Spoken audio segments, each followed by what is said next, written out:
I was not doing my prayers. Like, astaghfirullah, like I was not doing my prayers. I just did not know how to manage my time or how to incorporate prayers into my day. What I started doing was I picked one prayer that I knew I would never miss and that I could always commit to, and that for me was Isha prayer. And that's one prayer that I knew that I would always like be able to do, because I come home every night, I go to my bed every night, so if I'm able to do that, then I can do my prayer right before that. And then once I was able to build a habit of doing that, I incorporated one more prayer. So that for me was Fajr, because after you go to bed and you wake up, you're able to do your morning prayer because you're at home. Then for me, it was Maghrib, the one that I was able to do next, just because like during Ramadan, we break our fast during Maghrib prayer. So I had the whole month to be able to discipline myself and be able to like also pray consistently, be able to do Maghrib prayer. The last two that were, I feel like, the most difficult ones for me were Duhur and Asr, just because those you're most likely at work or you're outside. What I would do is take my lunch break 30 minutes before Duhur ended, and then I would still have 30 extra minutes after Asr began. Because of the area that I lived in, I did not feel comfortable like praying where I worked or praying like outside, just because you never know like what type of people you encounter. So to me, like the safest thing to do was pray in my car. I understand that it is highly encouraged to pray as soon as the adhan hits, but it can be a little bit difficult, especially when you first convert to Islam. So ease your way in. And then the second thing I would say is literally the mindset. Plan your day around your prayers, not the other way around. I didn't know how to incorporate my prayers into my day when it should have been being my day according to my prayers.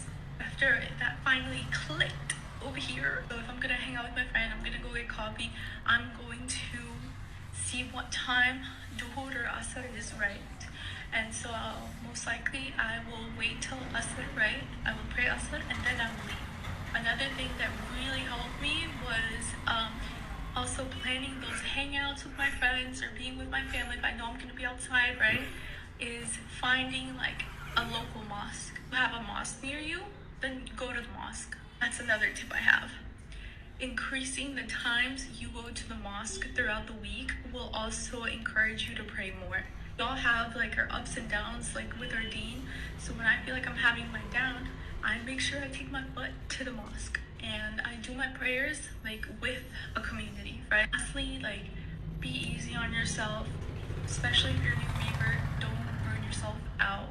Take it day by day, step by step, because Islam is a lifestyle, so we're actively trying to improve ourselves. But yeah, those are my tips. Hope they help. Assalamualaikum. Making sure that I have a couple of jersey hijabs like this and not just chiffon hijabs. Chiffon ones are absolutely lovely, but they're a little bit harder to style and take a little bit longer. So when it's early in the morning and I'm getting me ready, the baby ready, the toddler ready, and we're trying to leave the house for the nursery run, a jersey hijab or even a pull-on hijab is honestly the best thing ever and such a time saver. The next one is this little pocket prayer mat. Now you don't actually have to buy one of these, you could just use like a coat and put it on the floor, but I thought this is really handy to just throw in the nappy bag. It was like £4 from Amazon, and it's a little prayer mat. It's got weighted corners as well, and it's like a plasticky material so that you can just pray on it when you're outside, and if it gets dirty you can then come home and wash it really easily. The next thing is learning how to pray by using the Namaz app. So it has the prayers in Arabic, it then has the transliteration, and then it's got it in English, so you can learn how to say it in Arabic and then learn what it means at the same time. And you can select if you're a man or a woman. It shows you what moves to do, like when to be standing, when to be sitting, when to be prostrating in the prayers, and you can speed up or slow down the way they say the words. So like I had it really slow to begin with so that I can actually learn how to say it, and now I can say it without listening, which I'm super duper proud of. And I use an app called Pillars, which helps me just make sure I do my prayers on time. And then it's also got a built-in thing which shows you which direction you need to be facing, so make sure you're facing the right way.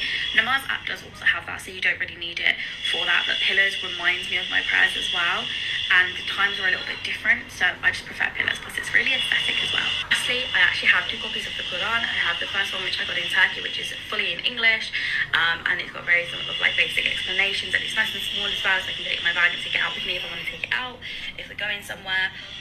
or I've got a bigger Quran which was given to me by the masjid, and it's got it in English, and then it's got it in Arabic, and then it's got like thematics and explanations, and it's quite in depth, and it's really, really good. I'd highly recommend one of those styles of Qurans if you're wanting to read the Quran, learn a little bit more, and kind of like dive fully in depth into your like Muslim learning journey. If you're a revert Muslim, let me know in the comments things that you found super useful at the beginning of your revert journey, and if you are a well-seasoned Muslim and have been Muslim for a long time, let me know the best things to kind of like dive into, like Quranic learning and like Quranic journaling and things like this, because it's something that I'm really wanting to get more into. I want to kind of read the Quran and then also write about it and things like that.